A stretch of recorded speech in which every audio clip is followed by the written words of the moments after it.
A massive new data center in Port Washington has the green light to move forward. The Common Council there unanimously approved the development deal this week.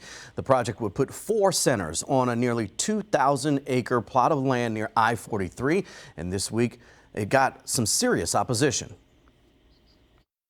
We have to protect the families and the people that these transmission lines are going to take away their farms. It's going to take away their livelihood and maybe their lives. When they build these transmission lines, and they don't care where they build them. I think this is ill thought out. It should have been a referendum.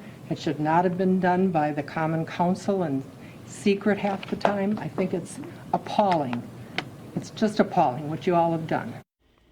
That seemed to be the majority of the sentiment we saw Tuesday night in Port Washington. Andrew Weiland here from BizTimes, a partner at BizTimes Milwaukee. This has been a project that's been long discussed, but we saw the amount of opposition that it got there Tuesday night from folks who live in Port Washington and neighboring communities, but it's moving forward. Correct. This is an $8 billion project.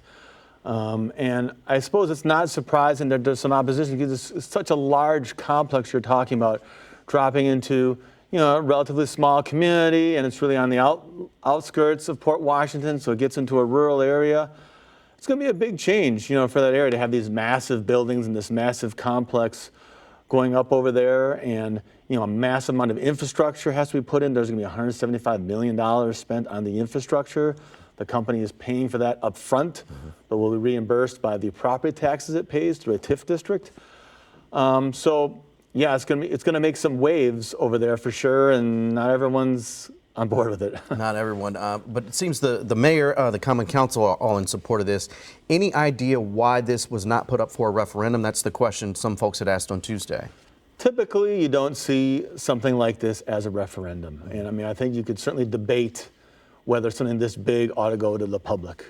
I think the other side of that argument would be, well, it's a very complex decision. I think some people see it simply, but there's a lot of complicated impact on the city, its infrastructure, its finances. There's a huge tax base that's going to be provided from this. So, I think it is appropriate for elected officials. This is why they're elected. They're elected to represent us and examine the details and examine the facts and make the decision. And if you're displeased, the next election is your chance to provide that feedback. That is the case. All right, let's move to Milwaukee, where the $2 million dog park now open downtown. Yeah, a lot of excitement about the addition of this. It's underneath I-794, right along the river, so the west side of the Milwaukee River there.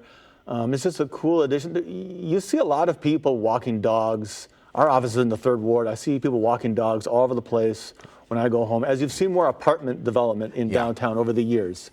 That brings in residents, and some of these folks have dogs, and they're looking for places to take their dogs.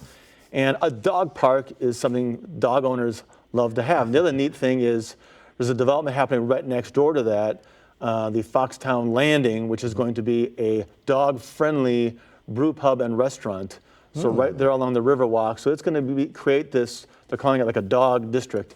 It's going to be a cool, little destination for dog owners. Dog district, not far from Deer District. All right, last one, we talk about Southwest adding new nonstop flights out of Milwaukee. Right. This was announced today by the airport. One of the destinations, San Diego, was actually announced earlier this year, but that's a significant addition. Mitchell does not have very much direct service to the West Coast. Right. So adding San Diego is a big thing. They're adding a flight to Miami, a seasonal flight, so spring break time. American Airlines currently offers a flight from Milwaukee to Miami, but now you have another option, so it's some competition. That's good. Austin, not long ago, Southwest added Austin, adding more service to Austin. I believe it's Sundays they're going to be adding. So again, that route must be doing well, I would say, if they're adding another day to the week schedule of that.